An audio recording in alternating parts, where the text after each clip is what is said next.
자, 오늘 드디어 그 기준금리 빅스텝을 했군요. 뭐 이창용 한국은행 총재에 대해서 제가 많이 비판을 좀 했었는데, 한국의 애국자라면 누구든 간에 꼭 비판을 해야 되는 것이다. 저는 그렇게 생각을 했고요. 그래서 이렇게 적게 올려서는 안 된다. 꼭 빅스텝을 해야 된다. 빅스텝 외에 자이언트 스텝을 하게 되면은 또 더 어려운 일이 뭐 한국에는 더 생길 수 있어서 겁이 날 수도 있으니까 빅스텝 정도는 올려야 되지 않을까 그렇게 생각을 했었습니다. 그런데 빅스텝으로 이렇게 가게 됐군요. 결국 정말 요번에 빅스텝은 좀 적지만 그 이유는 왜냐면 지금 미국이 3.25 네, 3.25고요. 한국은 오늘 그 빅스텝을 단행함으로써 3%가 됐습니다. 기준금리를 말씀드리는 거고요.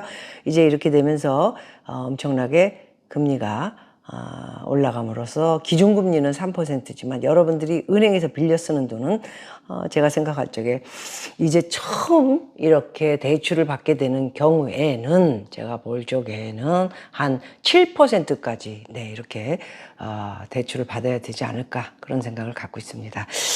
어쨌든 기준금리 빅스텝 초유의 5연속 인상을 함으로써 3%대에 복귀를 했다. 이런 기사가 오늘 아침부터 속보로 뭐 속보일 것도 없고 오래전부터 뭐 예상을 좀 했죠. 그래서 이제 금리를 많이 올림으로써 어떤 일이 벌어질까 많은 사람들이 걱정을 하는데요. 가계도 기업도 지금 이제 곡소리가 난다.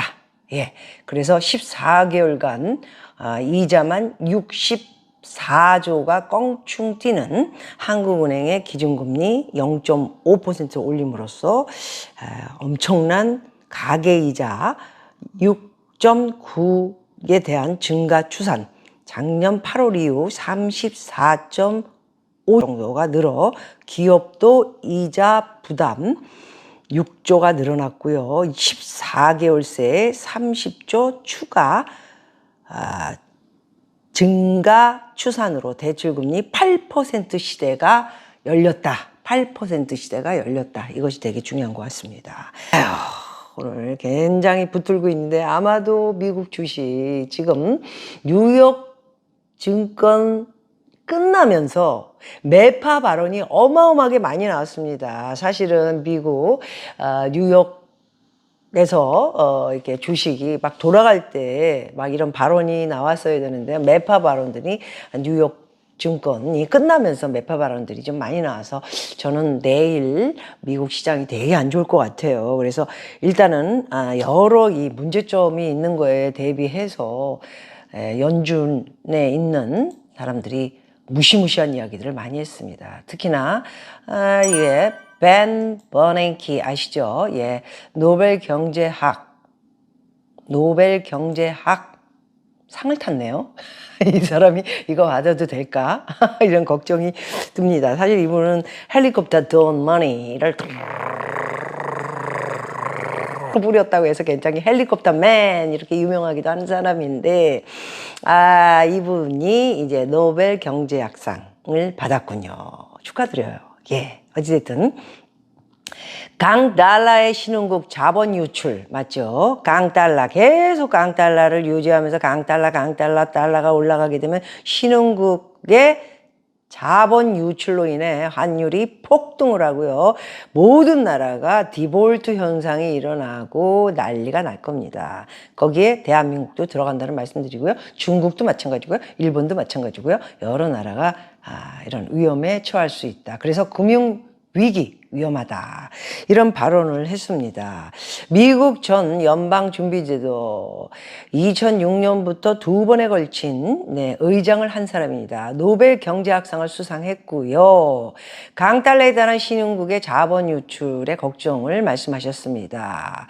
거기다가 미국 최대 은행 JP 모건 체이스의 제이미 다이먼 되게 유명한 사람이죠. 최고 경영자 JP 모건 골드만 삭스 그러면 세계의 돈을 다 주물르는 작자들이기 때문에 좀 약간 농어도 있죠. 이게 아닌 듯 하면서 바람 잡고 이런 것도 있지만은 이게 굉장히 심각하다라는 얘기를 이제 드디어 이야기를 매파 발언을 시작을 했고요. 우리나라의 신문을 어저께 전부 접해보니까 뭐 조중동도 이제는 이건 아니다 이런 발언을 하고 있는 것을 보니까 아마도 자기네들도 거짓말을 계속 했다가는 나중에는 신문의 체면도 못 지키고 쪽팔림을 당하지 않을까 해서 제대로 이야기를 하고 있는 내용들을 볼 수 있었습니다. 미국 최대 은행 JP 모건 체이스의 다이몬 6월 그리고 9월 안에 세계 경제가 심각한 경기 침체를 겪을 수 있다고 말했습니다. 6월에서 9개월 안에 이런 얘기를 했습니다. 자, 그리고 버냉키 전 위원장은 이날 워싱턴 브루킹스 연구소에서 열린 기자회견에서요. 러시아의 제일 큰 문제입니다. 지금 도라이 푸틴이 지금 일을 저질러 놓고는 주체를 못하고요. 이제는 오히려 우크라이나가 지금 완전히 석권을 하고 있는 모습을 볼 수 있습니다. 그 뒤에는 누가 있습니까? 바로 USA, 아메리카.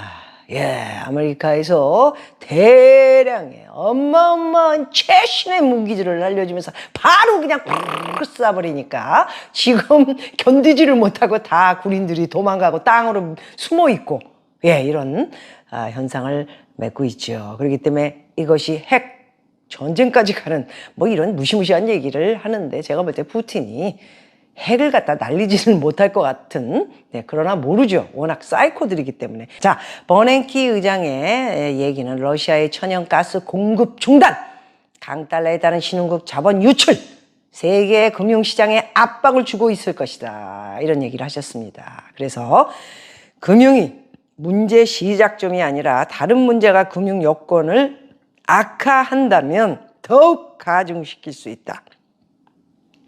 정확하게 이야기를 하신 것 같습니다. 그러나 현재 미 금융시장은 14년 전 자기가 미 연준 의장 때 얘기인 것 같습니다. 세계 금융위기가 발발했던 리먼 브라더스 사태 2008년 이 사람이 2006년에 연준 의장이었으니까요. 당시에 자기가 연준 의장이었을 때 14년 전에 끔찍한 공경을 겪고 있지는 않다. 그때보다는 좀 낫다. 이런 얘기를 하죠. 미국만 얘기하는 거 아닙니까? 버냉키, 미스터 버냉키. 한국은 그게 아니야. 2008년 금융위기 때부터 우리나라는 부채 위기하고 환율이 너무 빨리 올라가. 미국은 충분히 이렇게 얘기할 수 있습니다. 14년 전 끔찍한 공경을 겪었을 때보다는 낫다. 이런 이야기를 하고 계신데요. 2008년 금융위기는 금융시장의 취약성, 말하자면 말도 안 되는 신용도 100%도 아닌 신용이 발바닥 수준밖에 안 되는 사람들한테 1%, 2% 현찰 10,000불, 20,000불을 내고는 98% 대출을 주는 그것은 뭐냐? 그 중간에 브로커들 모든 게 브로커들하고 프로들이라 그러면서 장난질 이놈들 은행과 사람들 집을 사는 사람들을 연결해서 뽀찌를 받아먹는 거를 브로커라고 합니다. 이런 놈들이 중간에서 작업을 하고 가짜로 서류를 만들어가지고 돈을 99% 돈을 받아가지고 집을 사게 만든 다음에 그런 사람들이 어떻게 100만 불, 150만 불짜리 이자를 붓습니까? 그건 뭐냐? 우리나라 지금 현재 처한 것처럼 100만 불 주고 사면 200만 불이 된다. 이 생각을 한 거죠. 10만 불에 산 사람들이 100만 불에 팔고 간. 그게 바로 부자들이 가장 그 짓을 잘해요. 그리고 개미들은 끝에. 지금 개미들이 끝에 들어와가지고 거지가 돼서 지금 난리가 난 거 아닙니까? 제 말이 지금 틀렸어요? 그래서 현재 미 금융시장은 아까 얘기한 것처럼 이렇게 14년 전하고는 틀리다. 그래서 잘 이거를 계획을 잘 이렇게 제롬 파월, 옐렌하고 재무부 장관이죠. 잘 하면은 충분히 잡을 수 있다. 이 얘기를 하고 싶었던 것이죠. 아까 얘기했던 JP 모건 최고 경영자 다이먼 CEO는 고물가, 고금리, 러시아, 우크라이나 침공은 미국과 세계 경제를 압박하는 심각한 요인이다. 유럽은 이미 침체에 빠진 상태라고 지적했습니다. 침체에 빠졌어요. 영국, 프랑스, 독일 할 거 없이 전부 난리가 났습니다. 거기다가 러시아가 가스를 문을 닫고요. 거기다가 이제 곡물까지 지금, 뭐 그냥 수출도 안 하고 그냥 지랄을 하고 저러고 있으니, 푸틴도 지금 공경에 빠져 있어가지고 어찌할 줄을 모르는데 유럽은 엉망진창이 됐다고 볼 수 있습니다. 물가가 계속 오르고요. 오늘 여러분 말씀드리겠습니다. 제가 오늘 가가지고 햄버거 인앤 아웃에서 밥을 먹었어요. 텍스가 올랐어요, 텍스가! 10.25! 미쳤어. 아니, 9.5인가 그랬는데, 이게 무려 10.25면 어떻게 되는 거야? 100불 사면은 이제는 10불 하고도 25센트? 와, 진짜 이거 어떻게 사냐, 진짜. 힘들어, 진짜. 그래서, 굉장히 힘든 지금 시기를 맞으면서 텍스까지 올리는 이런 상황을 볼 수 있습니다. 그래서 다음은 이 JP 모건 최고 경영자 이야기는 고물가, 고금리, 러시아, 우크라이나 침공, 미국과 세계 경제를 압박하는 심각한 요인, 유럽은 이미 침체에 빠진 상태. 그래서 중요한 것은 무엇이냐? 이 사람은 JP 모건, 골드만삭스 최고 중요한 자이지 않습니까?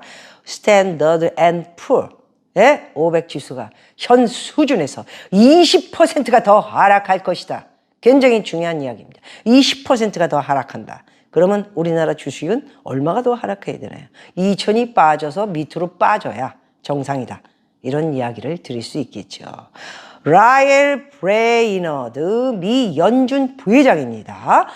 부회장 지금 현재 긴축적 통화 정책에 따른 수요 둔화가 부분적으로 현실화되고 있어서 금리와 환율의 예상치 못한 움직임이 악화되고 있는 금융 취약성과 연계될 수 있다는 점을 인식하고 있다고 밝혔습니다.